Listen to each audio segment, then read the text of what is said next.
Moving on. San Francisco 27, Tampa 14. Tampa is 4-6, and they might still be in first place in the division. San Francisco 7-3. We have a big game from Brock Purdy, 333 and 3 touchdowns here. Baker has 246 and 1 touchdown, 1 interception, but a fumble lost. That's an odd stat line. It seems like that number would be higher, but I guess the interception and the fumble kills him. Yeah. Rashad White, the answer to my question, is RB6. So he's another one. I didn't think he was that high up. He's gonna get both those guys. Yeah, it's like good.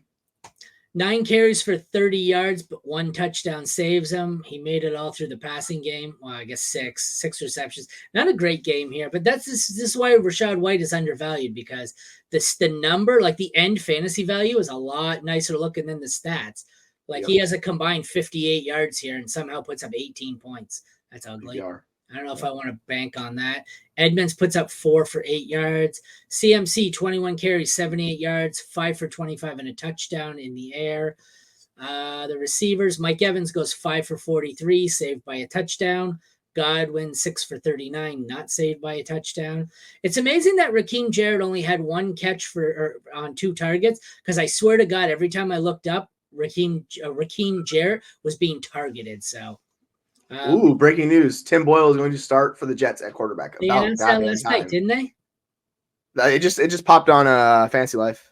Like, I don't know. I think they're delayed, because I thought Rap Sheet reported that last night.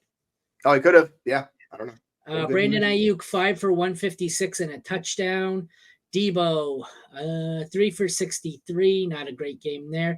Tight ends, George Kittle has another blow-up game. I'm really glad this league, I tried to trade him away. Actually, in the other league, tried to trade him away for Ingram. Glad I didn't do that. 8 for 89 and 1 touchdown. K-Dot, and we have 4 for 49. Not great, but against this matchup, not too bad. Moody was decent for 9 points. Chase McLaughlin sucked. The Bucs defense sucked, and the Niners put up 10, because even in a not great matchup, the Niners defense is still the Niners defense. What do you take away here?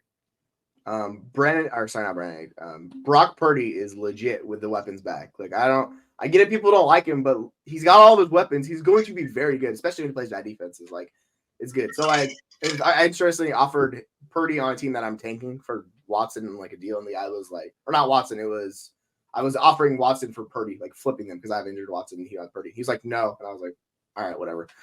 That's your loss. But yeah, like Purdy's he's really good, man. Like, I don't get it. He keeps scoring fantasy points. He does his thing. Baker Mayfield, he's a solid QB too. He is what he is. It was a rough game for them. Like, Rashad White got there in volume because it's San Francisco's defense, right? It's a good defense. So if you look at his receptions and targets, like he's up near the league leaders each week. It's like 6, 7, 4. Like, he just gets volume. That's good. On the flip side, McCaffrey's a stud. We don't really talk about McCaffrey. He's RB1 until forever. Like, he's just Christian McCaffrey, right? I think the best bet for him was the touchdown bet this week, because he didn't score last week. It was like 100% chance to score a touchdown this game, and he did. No surprise. And then we go down to the wide receivers. Mike Evans, he's their wide receiver 1. He made a nice play for a touchdown. He got 12 targets, dude. Like, it was not efficient, but he got there on the targets. And Godwin's just, I don't know. I don't know what to do with Godwin, honestly. It's a little disappointing, but he's wide receiver 39 on the season. Oof, that is rough. So yeah, really not interested in Godwin. That is unfortunate. I don't know how high do you have Brandon Ayuk ranked in Dynasty? Because I've heard some ridiculous takes on him, because he is very, very good. I just don't know about his situation. 12 to 15. Yeah, because people are talking like top 5, and I'm like, good lord. They had him in the same tier. Like, at one point I had him at 8 or 9. Yeah, they had him in the tier like Garrett Wilson and stuff, and I was like, dude, I can't. No, I had him low, or I had him higher at one point. I had lowered Olave and I had lowered Garrett Wilson, but I boosted them back up because I don't think Wilson matters, who was at his quarterback. So him and Olave went back above him.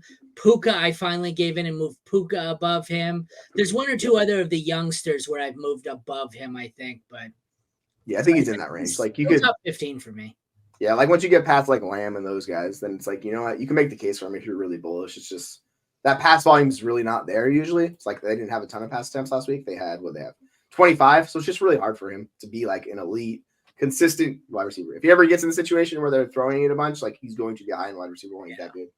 And George Kittle, like, he just makes plays, dude. That's what George Kittle does. Like, George Kittle's just one of the greatest tight ends of all time. Like, it is what it is. if he's getting 8-9 targets a week, yeah, you're going to be getting a high end tight end. Like that's fantastic. Tight end 3. But you see, yeah, it's all over the place. Like it's like 1, 4, 2, 7, 11. It's a super wide range of outcomes each week with him.